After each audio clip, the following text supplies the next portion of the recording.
ప్రతి పండుగ సామూహికంగా జరుపుకుంటాం. ఇందులో కేవలం నేను, నా ఇల్లు, నా పిండి వంటలు, నా కొత్త బట్టలు ఏ పండగలోనూ ఉండవు. ప్రతి పండగలోనూ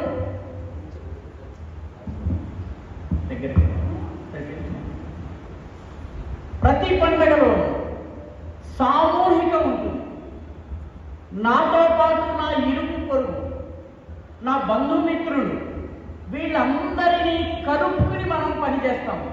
ఒంటరిగా ఏ పండగ ఉండదు. హిందూ సమాజంలో వ్రత చింతామణి అనే ఒక పుస్తకం ఉంది. దక్షిణ భారతదేశానికి చెందినటువంటి హిమాద్రి పంత్ అనేటటువంటి ఒక ఆయన ఈ హిందూ సమాజంలో ఉన్నటువంటి పండగలన్నింటి జాబితా తయారు చేశారు. 2500 పండగలు ఉన్నాయి, వ్రతాలు ఉన్నాయండి. మనకున్నవి 365 రోజులు. కానీ మనకున్నటువంటి పండగలు 2500కు పైబడి. అంటే దాదాపు ప్రతిరోజు 5-6 పండగలు హిందువులకు ఉన్నాయి.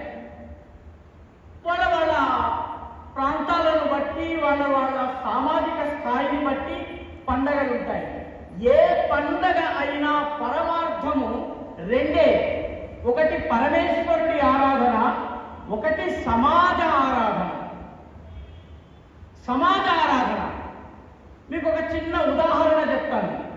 మన ఇంట్లో మహిళలు నందికేశ్వరుడి నోము అని ఒక నోము నోచుకుంటారు.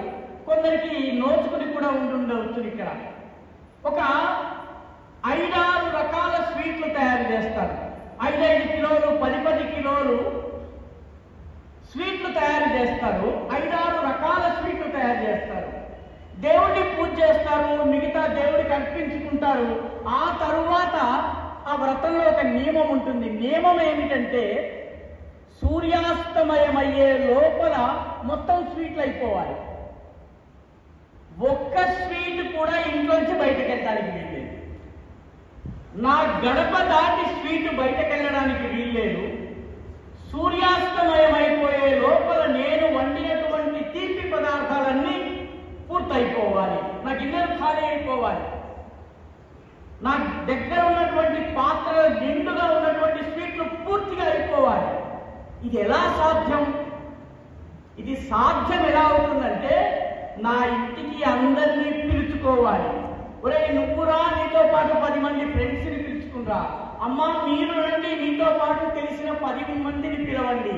వాళ్ళందరూ వచ్చిన వాళ్ళకి దండం పెట్టుకుంటాను, లేకపోతే వాళ్ళ పాదాలకి పసుపు పూస్తాను, వాళ్ళకి వాయనం ఇస్తాను. వీలైనన్ని స్వీట్లు తినండి. బయటకు ఒక్క స్వీట్ తీసుకెళ్ళడానికి వీల్లేదు. ప్రతి స్వీటు ఇక్కడే ఖర్చు కావాలి. దీని అర్థం ఏమిటి? ఈ పండగ నాది మాత్రమే కాదు, నందికేశ్వరుడితో పాటు ఈ సమాజ పరమేశ్వరుడి యొక్క ఆకలి తీర్చడం కూడా దీని లక్ష్యం. మన ఇంట్లో కొత్తగా కోడలు వచ్చినప్పుడు వరలక్ష్మి వ్రతం చేసుకుంటాం. మీరు ఎప్పుడైనా వరలక్ష్మి వ్రతాన్ని గమనించండి. వ్రతము వరలక్ష్మి కోసం. కానీ పెళ్ళై వచ్చిన మొట్టమొదటి సంవత్సరం 5 ముత్తైదువులను వెతుక్కోవాలి, వాళ్లకు వాయనం ఇవ్వాలి. 2వ సంవత్సరము 10 మందికి ఇవ్వాలి, 3వ సంవత్సరం 15 మందికి ఇవ్వాలి, 4వ సంవత్సరం 20 మందికి ఇవ్వాలి, ఉద్యాపన చేసే 5వ సంవత్సరము 25 మందికి ఇవ్వాలి. ఒక కొత్త కోడలు వేరే ప్రాంతం నుంచి నా ఇంటికి వచ్చిన తరువాత మొదటి సంవత్సరము చుట్టుపక్కల ఉండేటటువంటి 5 కుటుంబాలతో సాన్నిహిత్యం పెంచుకోవాలి. ఈ 5 కుటుంబాలతో ఆత్మీయత పెంచుకోవాలి. వాళ్ళు నేను పిలిస్తే రావాలి, నేను ఇచ్చేటటువంటి వాయనాన్ని తీసుకోవాలి. ఏడాది లోపల ఈ 5ని నేను 10 చేస్తాను, 10ని 3వ సంవత్సరానికి 15 చేస్తాను. 5 సంవత్సరాలు ఉద్యాపన జరిగేటప్పటికీ నా కాలనీలో, నా వీధిలో, నా కులానికో, నా తెగకో, లేకపోతే నా ఇంటి పేరున్న వాళ్లకో, నా మతానికి చెందిన వాళ్ళు ఒక 25 మందితోటి నాకు ప్రత్యక్ష సంబంధం రావాలి. 25 మంది వాయనం తీసుకోవాలంటే నాకు 50 మందితో పరిచయం ఉండాలి. ఏం జరుగుతుందని పేరు వరలక్ష్మి. వరలక్ష్మితో పాటు మనము సమాజ పరమేశ్వరిని కూడా ఆరాధిస్తున్నాం. ఆ అమ్మవారితో పాటు నా నా ముందున్నటువంటి వాళ్ళందరినీ కూడాను నాకు అంతర్భాగం చేసుకుంటున్నాను. మీరు ఏ నోమునన్నా తీసుకోండి, ఏ వ్రతాన్నన్నా తీసుకోండి, ఏ పండగనైనా తీసుకోండి, పంచుకోవడం మాత్రమే ఉన్నది. ఏ పండగలో కూడా పంచుకోవడం లేని పండగ హిందూ సమాజంలో లేదు. హిందూ సమాజం యొక్క ప్రత్యేకత ఏంటంటే నేను మాత్రమే కాదు, నాతో పాటు నా సమాజం, నా చుట్టూ ఉండేటటువంటి వాళ్ళు వీళ్ళందరూ బాగుండాలి. వీళ్ళందరూ బాగుంటేనే నేను బాగుంటాను. అందుకే మనము దేవాలయానికి వెళ్ళిన తరువాత మొత్తం అంతా అయిన తర్వాత పూజారి గారు మనకి ఆశీర్వాదం ఇచ్చేటప్పుడు ఏమంటారు? సర్వేపి సుఖినః సంతు సర్వే సంతు నిరామయ సర్వే భద్రాణి పశ్యంతు మా కశ్చిత్ దుఃఖ భాగ్ భవేత్. అందరూ సుఖంగా ఉండాలి, అందరూ ఆరోగ్యంగా ఉండాలి. సర్వే సంతు నిరామయ. డాక్టర్ గారు ఉన్నారు మన పక్కనే, వారికి పని ఉండకూడదు, అందరూ ఆరోగ్యంగా ఉండాలి. సర్వే భద్రాణి పశ్యంతు, అందరూ మంచిని మాత్రమే వినాలి, చూడాలి. ఆ రకంగా దుఃఖము లేనటువంటి సమాజం ఉండాలి అని మన పూజారి గారు ఆశీర్వాదం ఇస్తారు. అంటే నేనొక్కటే కాదు, నాతో పాటు యావత్ సమాజం. ఈ యావత్ సమాజంలో కేవలము మనుషులు మాత్రమే రారు, జంతువులు కూడా వస్తాయి, చెట్లు మొక్కలు కూడా వస్తాయి, రాళ్ళు రప్పలు కూడా వస్తాయి. ఇక్కడ పల్లెటూరికి చెందిన వాళ్ళు ఎవరన్నా ఉంటే, ఊళ్ళలో మోటబావులు ఉంటే మోటబావి దగ్గర ఒక రాయిని పెడతాం మనం. ఓ రాయిని పెట్టి ప్రతి సంవత్సరం అది రాయి, కానీ దాన్ని రాయి అనము, పోతలింగడు అంటాం. ఆ పోతలింగడికి మనము కుంకుమ పెడతాము, కొబ్బరి కాయ కొడతాం, తర్వాత మోటబావిలో మూటకం. అంటే నా దృష్టిలో సామాన్యంగా కనిపించే రాయి కూడా శివలింగం. కేవలము మనుషులు మాత్రమే కాదు, రాయి రప్ప కూడా నాకు దేవుడు, నా సమాజము, నా దానిలో అంతర్భాగం. కాబట్టి వ్యష్టి అంటే వ్యక్తి, వ్యష్టితో పాటు సమష్టి అంటే మొత్తం సమాజము, సమష్టితో పాటు సృష్టి. అందుకే మనము తులసి చెట్టుని తులసి అమ్మవారు అంటాం, రావి చెట్టుని మనం విష్ణువు యొక్క రూపం అంటాం, మర్రి చెట్టుని శివావతారం అంటాం, ఇంకొకటి అంటాం. ఒక చెట్టు మనకి, ఈ చెట్టు ఒక చెట్టు, వేప చెట్టు రావి చెట్టు కలిసి కనిపిస్తే పెళ్లి చేస్తాం మనం. ఎందుకు పెళ్లి చేస్తాం? రెండు వేర్వేరు జాతులకు చెందిన చెట్లు లేవు, ఆ రెండిటికి వివాహం చేయాలి అంటాం. కాబట్టి మామూలు చెట్టులో కూడా ప్రాణం ఉందన్నది రాత్రిపూట మీరు ఆకుల్ని కొయ్యడానికి వెళ్ళారనుకోండి, మీ అమ్మ చెప్తుంది, ఒరే రాత్రిపూట చెట్లను ముట్టుకోవద్దురా, చెట్లు నిద్రపోతాయి. జగదీష్ చంద్రబోస్ ప్రయోగాలు చేసి ప్రపంచానికి చెట్లలో ప్రాణం ఉంది అని చెప్పడానికి 1000 సంవత్సరాల ముందు నా గోదావరి ఖనిలో, నా భూపాలపల్లిలో, నా ఆర్మూరులో, నా పోచంపాడులో ఉన్నటువంటి ముసలమ్మ, ఒరే రాత్రిపూట చెట్లను ముట్టుకోవద్దు, చెట్లు నిద్రపోతాయి. జగదీష్ చంద్రబోస్ మొక్కలకి ప్రాణాలు ఉన్నాయని నోబెల్ ప్రైజ్ తెచ్చుకోవడానికి ముందు ఇది మన తల్లులకు తెలుసు. ఇక్కడ ఉన్నటువంటి నీరు పవిత్రం. నేను ఒకసారి ధర్మపురికి వెళ్ళాను. ధర్మపురిలో మాకు తెలిసిన ముసలావిడ నడుచుకుంటూ వెళ్తోంది. తాతవా ఎక్కడికి వెళ్తున్నావు అని అడిగాను. బాబు నేను గంగకి పోతున్నాను అని. అదేంటమ్మా, ఇది గోదావరి నది. నేను చదువుకున్నవాడిని కదా, ఇంగ్లీష్ చదువులు చదివిన వాడిని. అమ్మా ఇది గోదావరి, గంగ కాదు, గంగ కాశీలో ఉంటుంది అని. లేదు బిడ్డ, ఇదే గంగ. ఆమె ఇదే గంగ అని ఎలా అనగలిగింది? ఎందుకంటే వ్యష్టి నుంచి సమష్టి, సమష్టి నుంచి సృష్టి, ఈ మూడు ఒకటేనన్నటువంటి భావం. పూజలు చేయించేటటువంటి పంతులు గారు గంగేత యమునే చేవ నర్మదా గోదావరి సింధు జలేస్మిన్ సన్నిధిని కురు అని, ఈ చెంబులో ఉన్నటువంటి నీళ్లు నువ్వు పూజ చేయడానికి పెట్టుకున్నటువంటి నీళ్లలో ఇదే గంగ, ఇదే యమున, ఇదే సరస్వతి, ఇదే గోదావరి, ఇదే కావేరి, ఇదే సింధు నది ఈ నదీ జలాలన్నీ కలిపి చెంబులో ఉన్నాయంట. కుక్షౌతు సాగరా సర్వే సప్తద్వీపా వసుంధర అంటాడు. ఈ దీనిలో ఉన్న దానిలో మొత్తము 7 సముద్రాలు సమస్తమైన నదులు ఉన్నాయంటాడు. ఆ భావన చదువురానటువంటి ఆ ముసలి తల్లికి తెలుసు కాబట్టి ఆమెకి గోదావరి జలాలు కూడా గంగా జలాలుగా కనిపించింది. ఏకాత్మత ఇది. కాబట్టి ఇదంతా నాది అనుకునేటటువంటి భావన హిందూ సమాజం మనకి నేర్పించింది. కాబట్టి వ్యష్టి, వ్యష్టి నుంచి సమష్టి, సమష్టి నుంచి సృష్టి, తద్వారా పరమేష్టి. దేవుడిని సాధించే మార్గము ముక్కు మూసుకుని ఒంటరిగా కూర్చోవడం వల్ల రాదు. దేవుడిని సాధించే మార్గము ఈ యావత్ సమాజము నాది అన్నటువంటి భావన నుంచి మాత్రమే రాగలుగుతుంది. ఒకసారి రమణ మహర్షి తిరువణ్ణామలైలో ఎవరితోటో మాట్లాడుతున్నాడు. మాట్లాడుతూ ఉండగా ఆయన ముఖం ఒక్కసారిగా ఎర్రబాడిపోయింది. చాలా బాధ ఆయనకి కలగడం మొదలైంది. అమ్మ అమ్మ అనడం మొదలు పెట్టారు. ఏమైంది స్వామి, ఏమైందని శిష్యులు అన్నారు. అంటే బయట నందిని ఎవరో కొడుతున్నారా, బయట నందిని ఎవరో కొడుతున్నారు అని అన్నారట. చూస్తే ఆయన వీపు మీద వాతలు తేలాయి. బయట ఎవరో ఆవుని కొడుతున్నారు.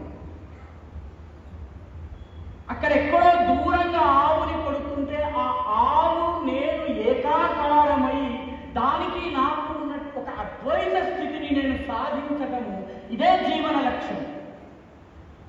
రమణ మహర్షి అది చేయగలిగారు. అందుకని అక్కడెక్కడో ఆవుని కొడితే ఆయన వీపు మీద వాతలు తెలియదు. ఈ తాదాత్మ్యత యావత్ సమాజము నాది అన్న భావము మన సమాజంలో వేల సంవత్సరాల నుంచి ఉంది. అందుకే దీనిని నిర్మాణం చేయడం కోసం వేదకాలం నుంచి మనకి చెప్పింది ఏంటంటే సంగచ్చధ్వం, సంవదధ్వం, సంవో మనాంసి జానతాం, దేవాభాగం యథాపూర్వే సంజానా ఉపాసతే. సంగచ్చధ్వం, అడుగులో అడుగు కలిపి కలిసి నడవండి. అందరూ కలిసి నడవడం అంటే నాలాంటి పొట్టివాడు, వీరి వంటి పొడుగువాడు కలిసి నడవాలంటే ఆయన కొంచెం అడుగు చిన్నది వేయాలి, నేను అడుగు కొంచెం పెద్దది వేయాలి.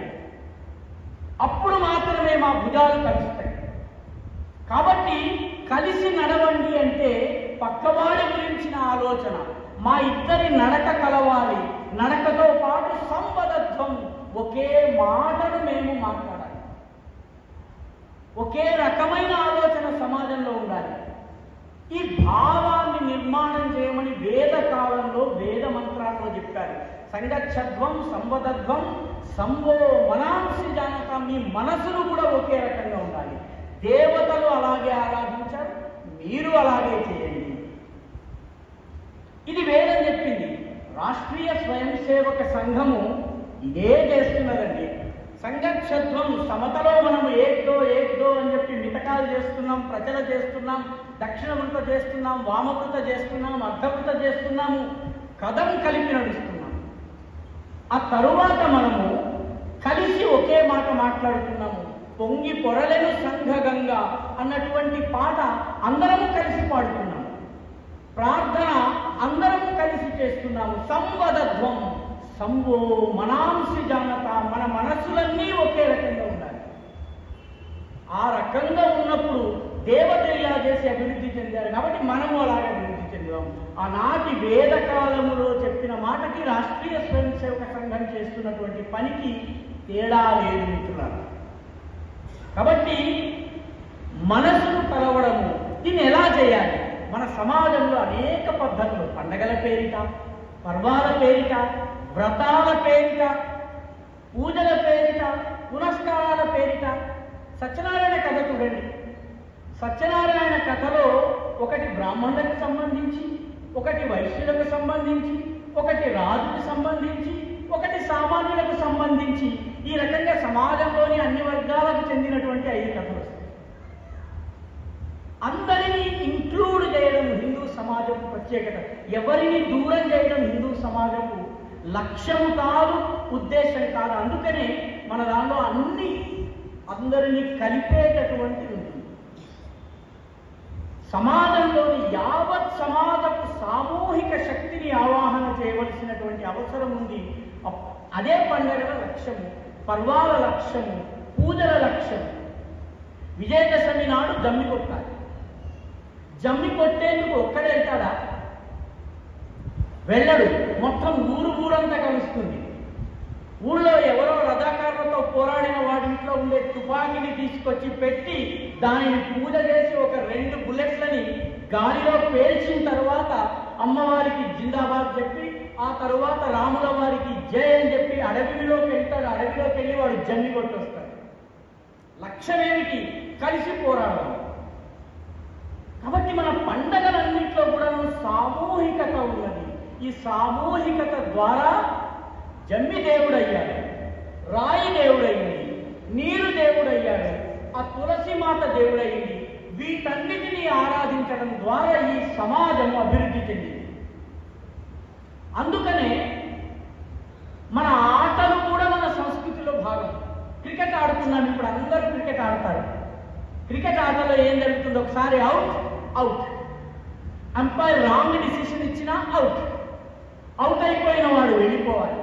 మళ్ళీ రెండో ఇన్నింగ్స్ అవకాశం ఉంటే రెండో ఇన్నింగ్స్ ఆడాలి. T20 అయితే రెండో ఇన్నింగ్స్ కూడా లేదు. 50-50 ఓవర్స్ అయితే రెండో ఇన్నింగ్స్ లేదు. మన కబడ్డీ ఆట చూడండి. కబడ్డీ ఆటలో మీరు చనిపోతారు. చనిపోయిన తర్వాత మళ్ళీ లేస్తారు. ఎందుకంటే మీ మిత్రుడు ఎవరో అక్కడ వెళ్ళి శత్రుపక్షంలో ఒక అవుట్ చేయగానే మీరు లేచి వస్తారు. పునర్జన్మ. ఏ పునర్జన్మనైతే హైందవ సమాజము అనాది కాలంగా గుర్తిస్తున్నదో అది మన కబడ్డీ ఆట మన ఆటలో ఉంది. మన దగ్గర కలిసి ఆడాలి కాబట్టి ఖోలో ఒకరికొకరికి ఖో ఇచ్చుకోవడం ఉన్నది. మనం ఆడేటటువంటి ప్రతి ఆటలో కూడాను సమాజం అంతా ఉంటుంది. ఈ భావనను నిర్మాణం చేయడం కోసమే పండుగ. ఈ వర్ష ప్రతిపద అనేది లేదా ఉగాది అనేది మన కొత్త సంవత్సర ప్రారంభానికి మనము ప్రతీకగా జరుపుకుంటాం. ఇది శాస్త్రీయమైనది. వసంత ఋతువు యొక్క ఆగమనాన్ని సూచించేది, కాలంలో వచ్చేటటువంటి మార్పును సూచించేది, ఎండిపోయి రాలిపోయిన ఆకుల స్థానంలో చిగురులు మొలకెత్తి ఆశలు మొలకెత్తించేటటువంటి సమయంలో జరిగే పండగ. ఇందాక బ్రహ్మగారు చదువుతూ ఈసారి వీరికి బాగాలేదు, ఈసారి వీరికి బాగాలేదు, వీరికి ఇది ఉంది, వీరికి కష్టం ఉంది, వీరికి కష్టం ఉందని చెబుతూ వారు ఒక మాట అన్నారు. మనందరము ఈ సంవత్సరం నాకు బాగాలేదు, రాహు నన్ను పట్టుకున్నాడు, లేకపోతే కేతు నన్ను పట్టుకున్నాడు అని అనుకున్నాం. కానీ ఆయన చెప్పిన చివరి మాటను మర్చిపోయాము. చివరి మాట ఏమన్నారు? ధైర్యంగా ఉండండి, శివుణ్ణి అర్చించండి. సాహసంగా ఉండండి, సుబ్రహ్మణ్య స్వామిని అర్చించండి. విషాదం అక్కర్లేదు, విష్ణు సహస్రనామాన్ని చేయండి. మీ కష్టాలు కట్టాయి. కష్టాలు తీరుతాయా? తీరవు. ఎందుకంటే అది రావలసినవి వస్తాయి. కానీ కష్టాలను తట్టుకునే సాహసం మీకు వస్తుంది. కష్టాలను తట్టుకునే ఆత్మస్థైర్యం మీకు వస్తుంది. అందుకనే దేవా నాకు కష్టాలు రావద్దు అని ఎప్పుడు కోరుకోకూడదు. దేవా నాకు కష్టాలు వచ్చినా తట్టుకుని నిలబడే శక్తినివ్వమని కోరుకోవాలి. ఈ పంచాంగ శ్రవణము కష్టాలు వస్తాయి, ఈసారి మీకు అవమానం ఉన్నది, మీ స్వభావాన్ని సత్ప్రవర్తనని మార్చుకోండి, కోపాన్ని తగ్గించుకోండి అని చెప్పారు ఒక రాశి వాళ్ళకి. ఎందుకంటే మీ కోపమే మీ శత్రువు కాబట్టి కోపం తగ్గించుకోండి అన్నారు. మీకు ఈ సంవత్సరం బాగాలేదు కాబట్టి కోపం తగ్గించుకోండి. మనము ఈ సంవత్సరం నాకు బాగాలేదు అని నిరాశ చెందాలా? లేదు, ఈ సంవత్సరం కోపాన్ని తెచ్చుకోకుండా స్వభావంలో సత్సంస్కారాన్ని నిర్మాణం చేసుకుని నా వ్యవహారం ద్వారా ఈ ప్రపంచాన్ని నెగ్గుతాను. ఇది ఆలోచించాలి. ఎందుకంటే జీవితంలో విజయము సాధించడానికి సాధనాలు అవసరం లేదు, సాధన అవసరం. సాధనాలు అవసరం లేదు, సాధన అవసరం. మిత్రులారా, భర్తృహరి రాసినటువంటి శ్లోకం ఉన్నది. ఆ శ్లోకంలో చెప్తారు, క్రియాసిద్ధి సత్వే భవతి మహతాన్నోపకరణే అనేటటువంటి శ్లోకం ఉంది. ఆ శ్లోకంలో చెప్తారు, ఏమని చెప్తారంటే రాముడు సూర్యుడి గురించి చెప్తారన్నమాట. సూర్యుడు ఎలా ఉంటాడు? ఆయన రథానికి ఒకటే చక్రం, పైగాను 7 గుర్రాలు 7 దిశల్లో పరిగెడతాయి. 7 దిశల్లో పరిగెత్తే గుర్రాలని పట్టేటటువంటి పగ్గం ఏదైతే ఉందో అది విషాన్ని వెదజల్లే పాము. పోనీ శారదన్నా కాస్త తెలివైన వాడు శ్రీకృష్ణుడు లాంటి వాడు దొరికాడా అంటే బుద్ధివాడైనటువంటి అవిటివాడైనటువంటి అనూరుడు. ఇన్ని ఉన్నప్పటికీ సూర్యుడు రాత్రనక పగలనక తన కర్తవ్యాన్ని పాటిస్తూ ముందుకే సాగుతూ ఉంటాడు. అందుకే మన శ్లోకంలో చెప్తారన్నమాట, ఉద్యమం సాహసం ధైర్యం బుద్ధి శక్తి పరాక్రమ. ఉద్యమము ఉద్యమశీలత, సాహసము బుద్ధి శక్తి పరాక్రమము, షడేతే ఎత్ర వర్తంతే, ఈ 6 ఎక్కడుంటాయో తత్ర దేవో సహాయం, అక్కడ దేవుని సహకారం కూడా ఉంటుంది. కాబట్టి ఈ రాశిలో ఈసారి నాకు రాజపూజ్యము తక్కువగా ఉంది, అవమానం ఎక్కువగా ఉంది, ఈ నెల కష్టంగా ఉంది, ఈసారి ఎర్రని పంటలు మాత్రమే పండుతాయి, తెల్లని బియ్యం పండదేమో, నిరాశ అవసరం లేదు. ఎన్ని కష్టాలు వచ్చినా తట్టుకోగలిగేటటువంటి సామర్థ్యము నాలో వికసింపజేసుకోవాలి. అది వికసింపజేసుకోవడం కోసమే ఈ పండుగలు మనకు సందేశం ఇస్తున్నాయి. మనందరము గుడికి వెళ్తాం, గుడిలో పూజారి గారి దగ్గర అర్చన చేయించుకుంటాం. అర్చన చేయించుకునేటప్పుడు నా పిల్లవాడిని అమెరికాకి పంపాలండి, ఆశీర్వదించండి అంటాం. మా అమ్మాయికి తొందరగా పెళ్లి కావాలి, ఆశీర్వదించండి అంటాము. లేదా మా అమ్మగారి ఆరోగ్యం బాగుపడాలి, ఆశీర్వదించండి అంటాము.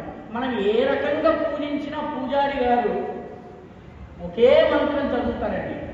సంకల్పం మీరు జాగ్రత్తగా వింటే ఆయన ఏమంటాడంటే, ముందు దేశము కాలము కృష్ణానది మధ్యలో అక్కడ ఇక్కడ ఇవన్నీ చెప్పిన తర్వాత, ఇది ఫలానా తిథి ఫలానా నక్షత్రము ఇది అంతా చెప్పిన తర్వాత ఆయన చెప్తాడు 11 గుణాలను ఆయన వర్ణిస్తారు. ఈ 11 గుణాలు వీడికి వచ్చుదాక అంటాడు. ఏమిటా 11 గుణాలు? మనము సంకల్పం చేయించుకునే దానిలో కళ్ళు మూసుకుని చెవులు కూడా మూసేసుకుని వినము. ఆయన 11 గుణాలు చెప్తాడు. క్షేమ స్థైర్య ధైర్య అజయ అభయ విజయ వీర్య ఆయురారోగ్య ఐశ్వర్య అభివృద్ధి. ఈ 11 గుణాలు రావాలి వీడికి అంటారు. క్షేమము, వాడికి క్షమ ఓపిక కావాలి, వాడికి స్థైర్యము కావాలి, స్థిరత్వము కావాలి, ధైర్యము కావాలి, ధీరత్వము కావాలి. అజయము, వాడి మీద యావత్ ప్రపంచము దాడి చేసిన అజేయాంశ విశ్వస్య దేహీశ శక్తి, ప్రపంచమంతా దాడి చేసిన తట్టుకుని నిలబడే శక్తి, అదే శక్తి కావాలి. ఎన్ని కష్టాలు వచ్చినా నిలబడేది. 10th ఫెయిల్ అయ్యా, జై హుస్సేన్ సాగర్, చిట్ ఫండ్ లో మోసం అయిపోయింది, ఊరు వదిలి పారిపోవడం, ఏమీ లేవు. అజేయము, అభయము, భయము లేకపోవడం. సన్యాసి గురించి మన శాస్త్రాల్లో ఉన్న లక్షణం ఏంటంటే, కాషాయం కట్టుకుంటాడు, నెత్తి మీద శిఖ ఉంటుంది, దండ కమండలాలు ఉంటాయని కాదు, భయము లేని వాడు మాత్రమే సన్యాసి. కాబట్టి అజయము తరువాత అభయము, ఆ తరువాత చేపట్టిన పనిలో విజయము, విజయము తరువాత వాటిలో పరాక్రమము కావాలి. కాబట్టి వీర్యము, అజయ అభయ విజయ వీర్య. ఆ తరువాత ఆయు ఆరోగ్యము, వాడికి ఆయుష్ ఉండాలి, పూర్ణాయుష్ ఉండాలి. 100 ఏళ్ళు కాకిలాగా బ్రతకడం కాదు, కర్ర సాయంతో బ్రతకడం కాదు, ఇన్సులిన్ తీసుకుని బ్రతకడం కాదు, ఆరోగ్యంగా బ్రతకాలి. ఆరోగ్యవంతమైన సమాజం కావాలి. ఆయుర్ ఆరోగ్య ఐశ్వర్య అభివృద్ధి, ఐశ్వర్యం ఉండాలి. ఆలోచించండి, హిందూ సమాజంలో ధనంతో ముడిపడ్డ ప్రతి వస్తువు ఈశ్వరుడితో ముడిపడింది. డబ్బున్న వాడిని, డబ్బున్న తనాన్ని మనము వైభవము అంటాము. భవుడు అంటే దేవుడు, విభవము అంటే దేవునితో ముడిపడ్డది వైభవము. ఐశ్వర్యము ఈశ్వరునితో ముడిపడ్డది. కాబట్టి మన సమాజంలో డబ్బు సంపాదించొద్దని ఎప్పుడు చెప్పలేదు, 2 చేతుల న్యాయ మార్గంతో సంపాదించమన్నారు. యజ్జీవ్యతే పునరపి ప్రతితం మనుష్యై విజ్ఞాన శౌర్య విభవాది గుణైస్సమేతు తన్నామ జీవితమిహ ప్రవదంతి సంతః కాకోపి జీవతి చిరాయ వరించబుద్ధి. కాకిలాగా 100 సంవత్సరాలు బ్రతకడం కాదు. మనిషి ఎలా బ్రతకాలంటే 3 సామర్థ్యాలు ఉండాలి. యజ్జీవ్యతే పునరపి ప్రతితం మనుష్యై విజ్ఞానము, నాలెడ్జ్ సొసైటీ అని ఇంగ్లీష్లో ఈరోజు దేన్నైతే చెప్తున్నారో ఆ నాలెడ్జ్ సొసైటీ అని ఉండాలి. శౌర్యము, సెక్యూరిటీ, నేషనల్ సెక్యూరిటీ అని ఏదైతే చెప్తున్నామో అది. విజ్ఞాన శౌర్య విభవము, సంపద సమృద్ధి వెల్త్, ఈ 3 ఉన్నవాడి జీవితమే జీవితము, లేకపోతే కాకిలాగా 100 ఏళ్ళు బతికి లాభం. కాబట్టి పంతులు గారు మనకి చెప్పేది ఐశ్వర్యము ఐశ్వర్యం బ్యాంకులో డబ్బు ఉంటే కాదు, ఆ డబ్బు మళ్ళీ డబ్బుని సృష్టించాలి, వెల్త్ క్రియేట్ చేయాలి. కాబట్టి అభివృద్ధి ఇది ఒక ఇండివిజువల్కి ఇదే, దేశానికి కూడా ఇదే. మీరు అమెరికా పంపాలి నా పిల్లవాడినన్నా పంతులు గారు ఇదే మంత్రం చదువుతారు. ఈ 11 గుణాలు పిల్లవాడిలో రావాలి. ఈ అమ్మాయికి పెళ్లి కావాలి, ఇదే 11 మంత్రాలు గుణాలు కావాలి. ఈ 11 గుణాలు రావాలంటే సంస్కారాలు కావాలి. సంస్కారాలు కావాలంటే సతతము అభ్యాసం కావాలి. సతతము అభ్యాసం కావాలంటే పాతకాలం భజన మండళ్ళు ఉండేవి, భజనలు ఉండేవి, పూజలు ఉండేవి, పునస్కారాలు ఉండేవి. ఆధునిక జీవితంలో రాష్ట్రీయ స్వయం సేవక సంఘం యొక్క శాఖ ఉంది. నిత్య జీవితంలో సంస్కార నిర్మాణం చేసే ప్రక్రియను కనిపెట్టినటువంటి మహానుభావుడు మన డాక్టర్. అందుకే ఇవాళ మనం ఆయనకి ఆద్య సత్సంగ చాలక ప్రణామం చేశాం. ఎందుకంటే ఆద్య సత్సంగ చాలక ప్రణామం ఎందుకంటే ఆయన హిందూ సమాజంలో ఉన్నటువంటి ఈ శక్తిని, సామర్థ్యాన్ని గుర్తించాడు. దీనికి సంస్కారాన్ని నేర్పినట్లయితే వీడు సమాజం కోసం పనిచేయగలడు, పోరాడగలడు. కాబట్టి సంఘటనను నేర్పినటువంటి వ్యక్తి కాబట్టి ఆయన పుట్టినరోజు ఈరోజు కాబట్టి మనము డాక్టర్ హెడ్గేవార్జీకి ఆద్య సత్సంగ చాలక ప్రణామం చేశాం. నిజానికి దురదృష్టవశాత్తు హిందువుల్లో ఒక రకమైన ఆత్మన్యూనతా భావం ఉంది. నేనేం చేయగలను, నేను ఒక్కటి, నేనేం పోరాడగలను, ప్రభుత్వం నాకు వ్యతిరేకంగా ఉంది, నేనేం చేయగలను, దేవాలయాల పరిస్థితిలా ఉంది, నేనేం చేయగలను అని అనుకుంటున్నాం మనము. కానీ ఈ హిందూ సమాజము జగద్విజయం చేస్తోంది, ప్రపంచాన్ని గెలుస్తోంది. మనం ఏ హాల్లో అయితే సమావేశం జరుపుకుంటున్నామో ఇది శ్రీ కచ్చి కడవ పాటీదార్ సమాజం.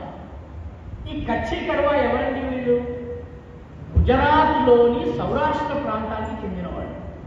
సౌరాష్ట్ర ప్రాంతం ఎలాంటిదండి? తాగడానికి నీరు లేని ప్రాంతము, వ్యవసాయము చేయడానికి వీల్లేని ప్రాంతం. వ్యవసాయం చేయడానికి వీల్లేని ప్రాంతము సౌరాష్ట్ర అంటే పెరినియల్ డ్రౌట్ రీజన్. అక్కడ నుంచి వచ్చిన కచ్చి కడవ సమాజ్ హైదరాబాదులో ఇంత పెద్ద ఫంక్షన్ హాల్ ఎలా కట్టుకోగలిగింది? కర్తృత్వం ఆధారంగా. క్రియాసిద్ధి భవతి సత్వే మహతాన్నోపకరణి. నిజంగా విజయము సాధించాలనుకుంటే సాధనాల అవసరం లేదు, సాధన కావాలి. అందుకే వాడు అమెరికాకి వెళ్తున్నాడు. అమెరికాలో ఈరోజు మోటల్స్ అంటారు, కార్తో సహా మీరు వెళ్ళేది వాటిని మోటల్స్ అంటారు. వాటిని అమెరికాలో పటేల్స్ అంటున్నారు, మీకు తెలిసినో లేదు. ఎందుకంటే నడిపించే వాళ్ళందరూ పటేల్సే. ఈ కచ్చి కడవ సమాజ్, కచ్చి లేవా సమాజ్ ఏదైతే ఉందో, ఈ గుజరాత్కి చెందిన ఈ సమాజం వాళ్ళు అమెరికాలో, ఇంగ్లాండ్లో, జర్మనీలో, జపాన్లో హోటల్ నడుపుతున్నారు. తాగడానికి నీరు లేని ప్రాంతం నుంచి. కాబట్టి వ్యక్తిలో కర్తృత్వ జాగరణ చేయాలి. అయ్యో అయిపోయింది, అంతా అయిపోయింది అన్నటువంటి భావన కాకుండా సమాజంలో పోరాటం చేసేటటువంటి తత్వము రావాలన్నట్లయితే ఈ కష్టకాలము ఎక్కువ రోజులు ఉండదు. ఈ వసంతం తరువాత పళ్ళు వస్తాయి, దీని తరువాత వాన వస్తుంది, ఈ వాన తరువాత చలి వస్తుంది, చలిపోతుంది, చలిపోయిన తర్వాత వేసవి వస్తుంది, వేసవి పోతుంది, మళ్ళీ చిగురిస్తాయి. ఈ భావం ఎప్పుడైతే మనిషిలో, ఇది కాలగతి, ఇది నిత్యము నడుస్తుంది. ఒక 2 నెలలు కష్టం ఉంటుంది, ఆ తర్వాత మళ్ళీ నాకు సుఖం వస్తుంది. ఈ ఏడాది కొంచెం వీక్ ఉన్నాను, కానీ దేవుణ్ణి స్మరించుకుంటూ ముందుకెళ్తాను, మళ్ళీ నేను విజయం సాధిస్తాను. నేను ఒకసారి రాజస్థాన్కి వెళ్ళాను.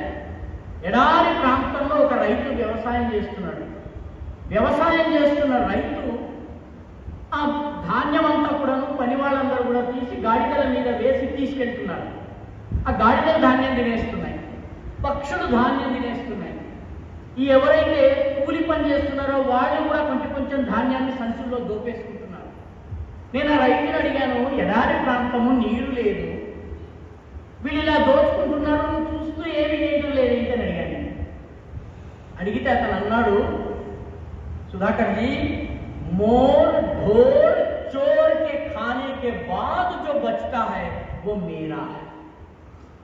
మోర్ అంటే మయూరం, అంటే పక్షి. పక్షుల ఆకలి ఎలా తీరుతుంది? ధాన్యం గింజలతో తీరుతుంది, కాబట్టి తినాలి.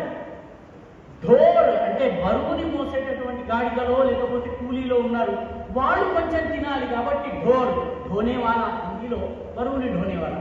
మోర్ ఢోర్, ఇదంతా అయిన తర్వాత చోర్, ఎందుకంటే వాడి దగ్గర ఉంటే వాడు దొంగతనం చెయ్యడు, వాడి దగ్గర లేదు కాబట్టి వాడు దొంగతనం చేస్తున్నాడు. కాబట్టి వాడు కూడా నా దగ్గర నుంచి తీసుకునే హక్కు. కమ్యూనిజం చెప్పేటటువంటి సమసమాజపు డెఫినేషన్ ఎడారి ప్రాంతంలోని రాజస్థాన్లోని రైతు చెప్పాడు. మోర్ ఢోర్ చోర్ కే ఖానే కే బాద్ జో బచ్తా హై వో మేరా హై.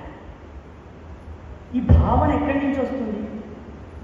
యావత్ సమాజం నాది అన్న భావన నుంచి వస్తుంది. కాబట్టి ఈ భావనను నిర్మాణం చేసే పండుగ ఉగాది పండుగ. నిరాశ కాదు, ఈ కష్టకాలాన్ని నేను దాటుతాను. ఈ కష్టకాలాన్ని దాటిన తర్వాత నేను ముందుకెళ్తాను, నేను ముందుకెళ్ళి విజయం సాధిస్తాను. ఈ భావన కనుక లేకపోతే హిందూ సమాజం నిలబడలేదు, ఏ సమాజము నిలబడలేదు. కాబట్టి ఈ ఆత్మవిశ్వాస నిర్మాణం చేసేటటువంటి పండగ ఉగాది పండగ. ఈ పండగ నాడు రాశి ఫలాలు చూసి నీరసిల్లడం కాదు, దేవుడిని మరింతగా ధ్యానించి ఈ సమాజ కార్యంలో యావత్ సమాజము నాదన్నటువంటి భావంలో మనము ముందుకు వెళ్ళాలి. ఆ సారాన్ని మనకు అందించే పండగ ఉగాది పండగ. అందుకే జీవితంలో అన్ని రుచులు ఉన్నాయని చెప్పేందుకు కొందరు ఈ మధ్యకాలంలో స్వీట్ ఎక్కువ వేసేస్తున్నారు. ఎందుకంటే పిల్లలకి నచ్చడం లేదు కాబట్టి స్వీట్ ఎక్కువ వేసి ఉగాది పచ్చడి చేస్తున్నారు. అన్ని రుచులు వాడికి అలవాటు కావాలి. ఎందుకంటే జీవితం పోరాటం. ఈ పోరాటంలో ఎదురు దెబ్బలు తట్టుకోగలగాలి. ఏదైనా చిన్న ఫెయిల్యూర్, హుస్సేన్ సాగర్లో దూకేస్తాను, అమ్మాయి నన్ను చూసి నవ్వలేదు, ఆత్మహత్య చేసుకుంటాను, అమ్మ సెల్ ఫోన్ ఇవ్వలేదు, ఆత్మహత్య చేసుకుంటాను. ఎందుకంటే మీరు చేదు అలవాటు చేయటం వాడికి. కాబట్టి అన్ని అలవాటు చేయవలసినటువంటి అవసరం ఉంది. యావత్ సమాజంలో ఏకరూపత తీసుకొచ్చేందుకే రాష్ట్రీయ స్వయం సేవక సంఘం పనిచేస్తోంది. ఇది సంఘము ప్రారంభమైనటువంటి 100వ సంవత్సరం. సంఘంతో పాటు ప్రారంభమైన అనేక సంస్థలకు 100 ఏళ్ళు నిండిపోయినాయి. సంఘానికి ఇంకా 100వ సంవత్సరంలో ప్రవేశించింది. 101, 102 ఇంకా ముందుకెళ్తుంది. రాష్ట్రీయ స్వయం సేవక సంఘం 1925లో ప్రారంభమైంది. ప్రారంభమైనప్పుడు నాగపూర్లోని మొహితేవాడలోని ఒక వీధిలో మాత్రమే ఆర్ఎస్ఎస్ శాఖ నడిచేది. 5 6 పిల్లలు వచ్చేవాడు. ఒక పెద్ద ఆయన వాళ్ళని ఆహ్వానించేవాడు. 1925 డిసెంబర్లో కాన్పూర్లో సిపిఐ యొక్క సమావేశం జరిగింది. ఫస్ట్ కాన్ఫరెన్స్ ఇన్ ఇండియా జరిగింది. 6 రాష్ట్రాలకు చెందినటువంటి 500 మంది ప్రతినిధులు పాల్గొన్నారు. 1917లో రష్యాలో ఎర్ర జెండా ఎగిరింది. ఈ 2 సిద్ధాంతాలు కలిసి ఒకేసారి ప్రారంభమైనాయి. ఇండియాలో కమ్యూనిస్ట్ పార్టీ 1925లో మొదటి సమావేశం జరిపింది. 1925లో ఆర్ఎస్ఎస్ మొదటి శాఖ ప్రారంభమైంది. ఆర్ఎస్ఎస్ ఒక వీధికి పరిమితం. కమ్యూనిస్ట్ పార్టీకి అప్పుడే ఒక విశ్వ రష్యాలో కమ్యూనిజం వచ్చింది.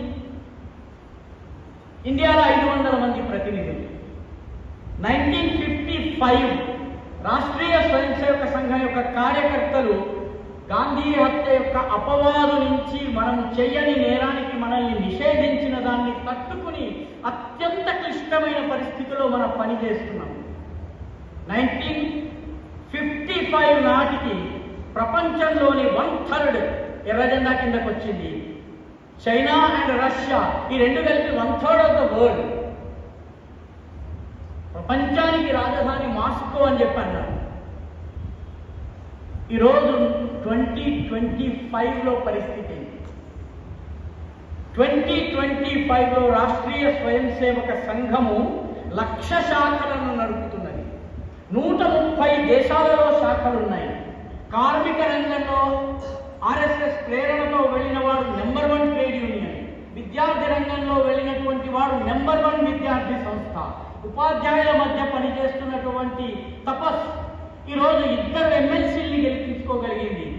అదేవిధంగా ఏ రంగంలోకి వెళ్ళండి, సహకార భారతి, సంస్కార భారతి, సమాజంలోని ఏ రంగంలోకి వెళ్ళినా నెంబర్ 1 రాష్ట్రీయ స్వయం సేవక. చిన్న పిల్లలకు సంబంధించి బాలానందం రేడియో కార్యక్రమాలు ముగిసిపోయినాయి, కానీ బాలగోకులం నడుస్తున్నది.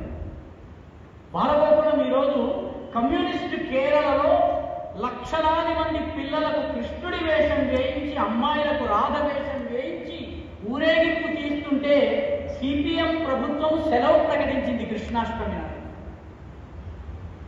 కాబట్టి మనము 100 దాటి సెంచరీ దాటి సెహవాగ్ లాగా డబుల్ సెంచరీ ట్రిపుల్ సెంచరీకి వెళ్తున్నాము. మిగతా వాళ్ళది 100 ఏళ్ళు నిండిపోయింది. మనము వీధి నుంచి విశ్వానికి వెళ్ళాము, వాళ్ళు విశ్వం నుంచి వీధికి వచ్చారు. పాపం వార్డు కౌన్సిలర్ కూడా గెలవనటువంటి పరిస్థితి. కాబట్టి మన పనిని దృఢీకరించాలి, విస్తరించాలి, స్థిరీకరించాలి, స్ట్రెంగ్థెన్ చేయాలి, స్టెబిలైజ్ చేయాలి, ఎక్స్పాండ్ చేయాలి. ఆ పనిని మనందరము స్వీకరించాలి. ఈ పనిలో మన కుటుంబాలన్నీ కలిసి పనిచేయాలి. మనం సమాజం అంతటిని కలుపుకోవాలి. చిన్న చిన్న పనుల ద్వారా మనం సమాజంలో మార్పు తేగలము. పెద్ద పెద్ద ఉద్యమాలు అవసరం లేదు. చిన్న చిన్న పనుల ద్వారా మనము సమాజంలో మార్పు తేగలము. ఒక్క ఉదాహరణ ఇచ్చి నేను ముగిస్తాను. సికింద్రాబాద్ అంజలి సినిమా హాల్ పక్కన గీతాభవన్ ఉంది. గీతాభవన్లో ఒక వ్యాపారి తన వ్యాపారం అంతా కొడుకులకి కూతుళ్ళకి ఇచ్చిన తరువాత ఉదయం 8 గంటలకి టిఫిన్ తినేసి వచ్చి గీతాభవన్లో కూర్చుంటాడండి.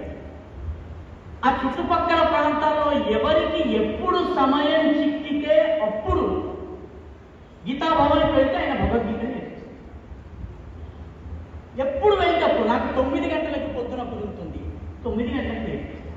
నాకు 10 గంటలకి బాబుని పాపని అందరినీ స్కూళ్ళకి పంపి భర్తని కూడా ఆఫీస్కి పంపిన తరువాత సమయం కుదురుతుంది, నేను భగవద్గీత నేర్పిస్తాను. నాకు 12 గంటలకి భోజనం చేసేసిన తర్వాత కాస్త ఒక అరగంట రెస్ట్ ఉందండి, రామానికి భగవద్గీత నేర్పిస్తాను.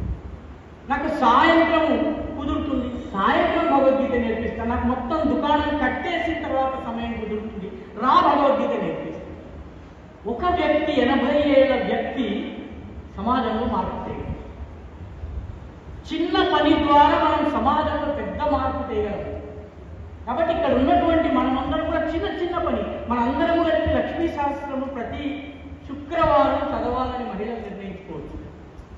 మనందరము హనుమాన్ చాలీసా శనివారము మన కాలనీ గుడిలో చదవాలి, చేయవచ్చు. నా ఇంటికి సాయంత్రం నా ఇంటి ముందు పిల్లలు ఆడుకుంటారు, వాళ్ళందరికీ రోజుకో చాక్లెట్ ఇస్తాను. ఆ చాక్లెట్ ఇచ్చిన తర్వాత వారం తర్వాత పరిచయం అయిన తర్వాత రండి భారతదేశం గెలిచింది, భారత్ మాతాకి జై అనండి. క్రికెట్ మ్యాచ్లో ఇండియా గెలిచింది, భారత్ మాతాకి జై అనండి. మనకన్నా ముందు వాడు స్లోగన్ పికప్ చేస్తాడు. చిన్న చిన్న వాటి ద్వారా సమాజంలో మనం మార్పు తేగలము. ఇక్కడ ఉన్న వాళ్ళు ఎవరికన్నా గుర్తున్నారో లేదో నాకు తెలియదు, కానీ ఆర్ఎస్ఎస్ కార్యాలయం బర్కత్పురాలో ఒక 10-15-20 సంవత్సరాల క్రితం ఒక వ్యక్తి ఉండేవారు. వారి పేరు ఈమని చెంచు రామ్మూర్తి, ఈసీ రామ్మూర్తి గారు అనేవారు. ఈసీ రామ్మూర్తి గారికి కమ్యూనిస్టులు కొట్టిన కారణంగా పక్షవాతం వచ్చింది. పక్షవాతం వచ్చిన వ్యాధి తర్వాత పక్షవాతం, కొడితే పక్షవాతం రాదు. కొట్టిన తర్వాత టెన్షన్ వల్ల ఆయనకి పక్షవాతం వచ్చింది. పక్షవాతం వచ్చిన తర్వాత ఏం చేయాలి? ఊరూరు తిరిగి పని చేయలేదు, మాట ముద్దగా ఉండేది. ఏం చేయాలి? నేను సమాజానికి ఏమన్నా చెయ్యాలి అన్నటువంటి ఆలోచన. 4 అడుగులు వేయలేదు. ఆయన కార్యాలయం ఎదురుగా పొద్దున 7-7:30 గంటలకి స్నానం చేసి బొట్టు పెట్టుకుని ఒక కర్ర సహాయంతో నడిచి వచ్చి కుర్చీ వేసుకుని కార్యాలయం బయట కూర్చునేవారు. ఏం చేసేవారు? ఆయన మాట్లాడలేదు. వచ్చిపోయే వాళ్ళందరికీ చెయ్యిలా ఎత్తేవాళ్ళు, ఆగమనేవాళ్ళు.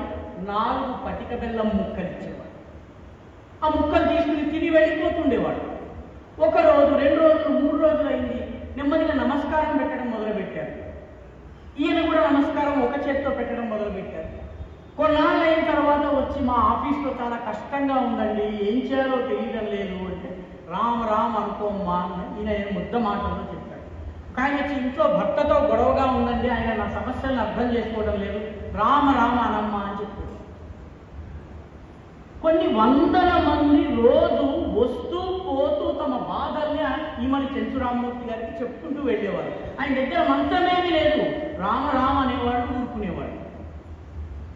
ఆయన చనిపోయిన 3-4 రోజుల పాటు ఆయన బయట కూర్చుని పటిక బెల్లం ఇవ్వకపోయేటప్పటికీ వేలాది మంది వెతుక్కుంటూ కార్యాలయంలోకి వచ్చారు. ఏది ఒక పెద్ద ఆయన ఉండేవాడు, ఎక్కడికి పోయారు? ఒక వ్యక్తి యొక్క జీవన సార్థకత అందులో ఉన్నది. కాబట్టి చిన్న చిన్న పనుల ద్వారా మనం సమాజంలో మార్పు చేయగలము. ఇది చెయ్యాలన్నట్లయితే మనము ఏకోన్ముఖంగా ఆలోచించాలి. అది సంఘం మనకి నేర్పిస్తుంది. మిత్రులారా, 2 ఎగ్జాంపుల్స్ మన ముందు ఉన్నాయి. ఒకటి రావణాసురుడి ఎగ్జాంపుల్, ఒకటి దుర్గా అమ్మవారి ఎగ్జాంపుల్.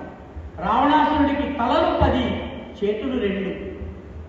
దుర్గా అమ్మవారికి తల 1, చేతులు 10. ఒకే తల, ఒకే ఆలోచనతో ఉంటే 10 చేతులకు 10 రకాల పనులు పురమాయించి పని చేయించవచ్చు. 10 తలలు 10 రకాలుగా ఆలోచన చేసి పని చేసేవి 2 చేతులు ఉంటే ఆ పని ఎప్పటికీ ముందుకు కాదు. కాబట్టి సంఘటనలో ఇందాక మనం చెప్పుకున్న వేద మంత్రమైనటువంటి సంవో మనాంసి జానతాం, మనందరి మనస్సులు ఒకలాగా ఉండాలి. ఈ భావనను సమాజంలో నిర్మాణం చేయడం కోసం రాష్ట్రీయ స్వయం సేవక సంఘం పనిచేస్తున్నది. రాష్ట్రీయ స్వయం సేవక సంఘాన్ని బలోపేతం చేయవలసినటువంటి కర్తవ్యము, బాధ్యత మనందరిది. మనందరం ఈ యజ్ఞంలో మనకి తోచిన విధంగా మనము పాలు పంచుకుని సమిధలై మనము ఈ యజ్ఞాగ్ని ప్రజ్వరిల్లేలాగా మనము ప్రయత్నం చేయాలి. రాష్ట్రీయ స్వయం సేవక సంఘానికి 100 సంవత్సరాలు పూర్తయి 101వ సంవత్సరంలో ప్రవేశిస్తున్నది. ప్రతి స్వయం సేవకు తన జీవన లక్ష్యాన్ని పునర్నిర్వచించుకునేందుకు ఈ ఉగాది పండుగను ఉపయోగించుకోవాలి. ప్రతి కుటుంబము నా లక్ష్యం ఏమిటన్నది నిర్ధారించుకోవాలి. ప్రతి కాలనీ ఆ రకంగా నిర్ధారించుకోవాలి. ఆ పని చేసేందుకే ఈ ఉగాది కార్యక్రమం.